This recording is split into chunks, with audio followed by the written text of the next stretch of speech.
నమస్తే, welcome to special drive. నేను రాజశేఖర్. జూబ్లీహిల్స్ ఉప ఎన్నిక నేపథ్యంలో ప్రభుత్వం కసరత్తులు ప్రారంభించింది. ఇప్పటికే తుమ్మల, పొన్నం వివేకులకు ఉప ఎన్నికల బాధ్యతలు అప్పగించింది. మంత్రులతో పాటుగా 18 మంది కార్పొరేషన్ చైర్మన్లకు కూడా ఈ బాధ్యతలు అప్పగించినట్లు రేవంత్ రెడ్డి తెలిపారు. క్షేత్రస్థాయిలో వెళ్లి పర్యటించాలని, బూతుల్లో సమస్యలు తెలుసుకొని అక్కడికక్కడే పరిష్కరించాలని కూడా సీఎం ఆదేశించారు.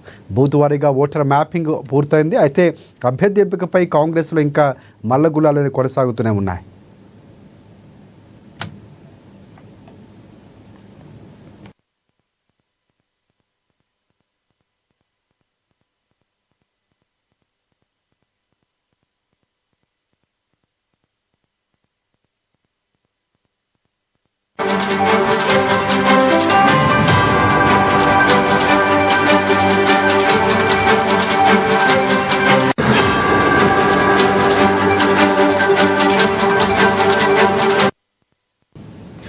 రైట్, జూబ్లీహిల్స్ ఉప ఎన్నికకు సంబంధించి ప్రభుత్వం కసరత్తులు చేసింది. కాంగ్రెస్ పార్టీ ఇప్పటికే దానికి సంబంధించి కార్యాచరణ రూపొందించింది. పూర్తి అప్డేట్స్ అందించేందుకు మా ప్రతినిధి హరీష్ మనకు లైవ్లో సిద్ధంగా ఉన్నారు. ఎస్ హరీష్, చెప్పండి, పూర్తి అప్డేట్స్ ఏంటి? అభ్యర్థి ఖరారుకు సంబంధించి ముందే అక్కడ ప్రభుత్వం చాలా కీలకమైన నిర్ణయాలు తీసుకున్నట్లు తెలుస్తుంది. ఏంటి ఆ నిర్ణయాలు? పూర్తి అప్డేట్స్ అంటే రైట్ రాజశేఖర్, జూబ్లీహిల్స్ ఉప ఎన్నికకు సంబంధించి కూడా రాష్ట్ర ప్రభుత్వం ఇప్పుడు కసరత్తును వేగవంతం చేసిన నేపథ్యం ఉంది.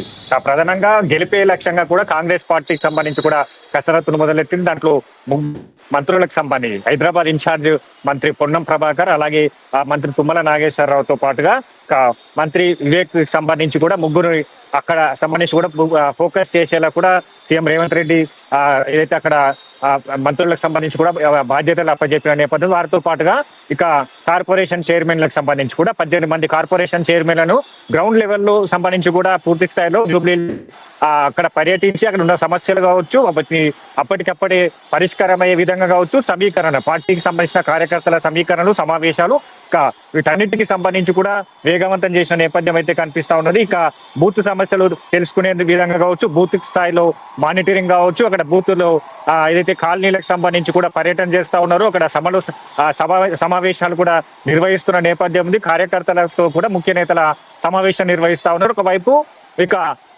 ఎంపికకు సంబంధించి కావచ్చు, ఇక పూర్తిగా ఆశావాహుల లిస్టు పెరుగుతా ఉన్నది. ఆశావాహుల లిస్టుకు సంబంధించి కూడా పెద్ద ఎత్తున ఆశావాహులు తమకు టికెట్ కేటాయించాలని కూడా ఇప్పటికీ రాష్ట్ర ప్రభుత్వం సీఎం రేవంత్ రెడ్డి వద్ద, అలాగే పిసిసి చీఫ్ మహేష్ కుమార్ గౌడ్, అలాగే అధిష్టాన నేతల చుట్టూ కూడా తిరుగుతా ఉన్న నేపథ్యం అయితే కనిపిస్తుంది. ఎందుకంటే జూబ్లీహిల్స్ లో గెలిస్తే ఖచ్చితంగా మంత్రి పదవి వస్తుందనే ధీమా వ్యక్తం కావడంతో పాటుగా ఆశావాహుల లిస్టు కూడా పెరిగిన నేపథ్యం ఉంది.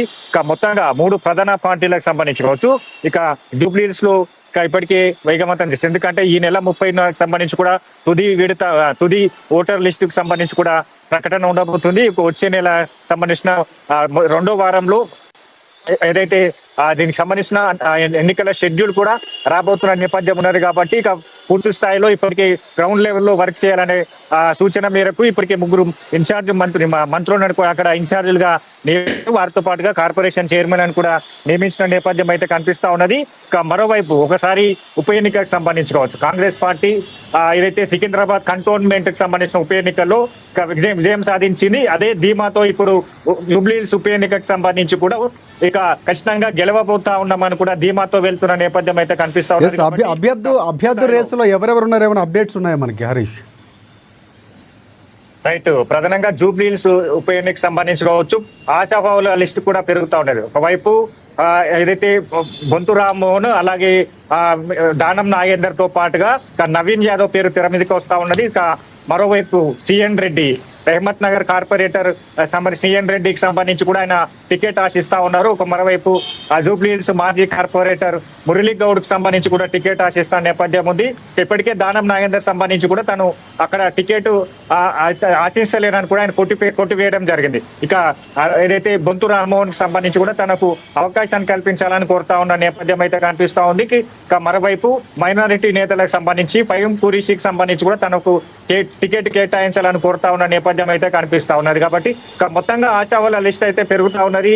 ఇక అయితే ఆశావాళ్ళకి సంబంధించి కూడా ఇప్పుడు ఆ ప్రభుత్వం సంబంధించి కూడా ఫైనలైజ్ చేసేందుకు కసరత్తు చేస్తుంది. అభ్యర్థి ఎంపికకు సంబంధించి కావచ్చు, గెలిచే అభ్యర్థికే టికెట్ కేటాయించాలి. వాటితో పాటుగా సామాజిక సమీకరణ జూబ్లీహిల్స్ లో సంబంధించి కూడా మైనారిటీ ఓటు బ్యాంక్ కావచ్చు, ఇతరకు సంబంధించి కూడా సామాజిక వర్గాలకు సంబంధించిన ఓటు బ్యాంక్ కావచ్చు, వీటన్నిటిని బేస్ చేసుకుని అభ్యర్థి ఎంపిక సంబంధించి కూడా జరుగుతూ ఉన్నది. ఇప్పటికే సర్వేలు నిర్వహిస్తా ఉన్న నేపథ్యం ఉంది అభ్యర్థి ఎంపికకు సంబంధించి కావచ్చు.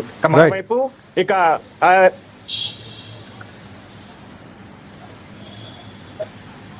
Right, thanks for updates Harish.